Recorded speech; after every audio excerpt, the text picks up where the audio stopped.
Hello everyone, હું છું હર્ષ અને સ્વાગત છે તમારું હર્ષની યાત્રાની બ્લોગમાં. આજે આપણે વાત કરવાના છે પાટણની અંદર આવેલી એવી ઐતિહાસિક વાવ વિશે, જે આપણા ગુજરાતનું એક ઘરેણું છે. ગુજરાતના પાટણની ધરતી પર વસેલી રાણકી વાવ વિશે આપણે વાત કરવાની છે, જે એક એવી કળાનો અદ્ભુત ચમત્કાર છે જેને 900 વર્ષ પહેલાં બાંધવામાં આવી હતી. જે સોલંકી વંશના રાજા ભીમદેવ પ્રથમની યાદમાં એમની પત્ની રાણી ઉદયમતી 1063માં એટલે કે 11મી સદીમાં તેને એનું કામ શરૂ કરાવ્યું હતું. આપ જોઈ રહ્યા છો, મારા મામાનો છોકરો અને મારા ભાઈનો છોકરો પણ ત્યાં બેઠા છે. લગભગ 20 વર્ષ બાદ 1083માં તેમનું કામ પૂર્ણ થયું હતું, જે 7 માળની બનીને તૈયાર થઈ હતી, જે એક અદ્ભુત નમૂનો છે. દરેક પિલર, દરેક કોતરણી એક અલગ વાર્તા કહે છે.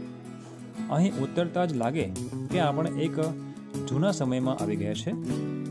યુનેસ્કો વર્લ્ડ હેરિટેજ સાઇટમાં 2014માં તેમને સ્થાન આપવામાં આવ્યું હતું, જે ભારત માટે એક ગૌરવની વાત હતી અને સાથે સાથે ગુજરાત માટે પણ ગૌરવભરી એક ક્ષણ હતી. વધુમાં જણાવું તો ભારતની પુરાતન ઇજનેરી અને કળા જે હજી પણ આપણને આશ્ચર્યમાં મૂકે છે, જેમાં આપણે વિવિધ નર્તકીઓની મૂર્તિઓ જોઈએ છે, જે સુંદર કોતરણીથી કોતરવામાં આવી છે, જે આપણને આશ્ચર્યમાં મૂકે છે અને નવાઈ પમાડે છે. તો આ છે રાણકી વાવ, જે ગુજરાતનો એક અમૂલ્ય વારસો ગણાય છે.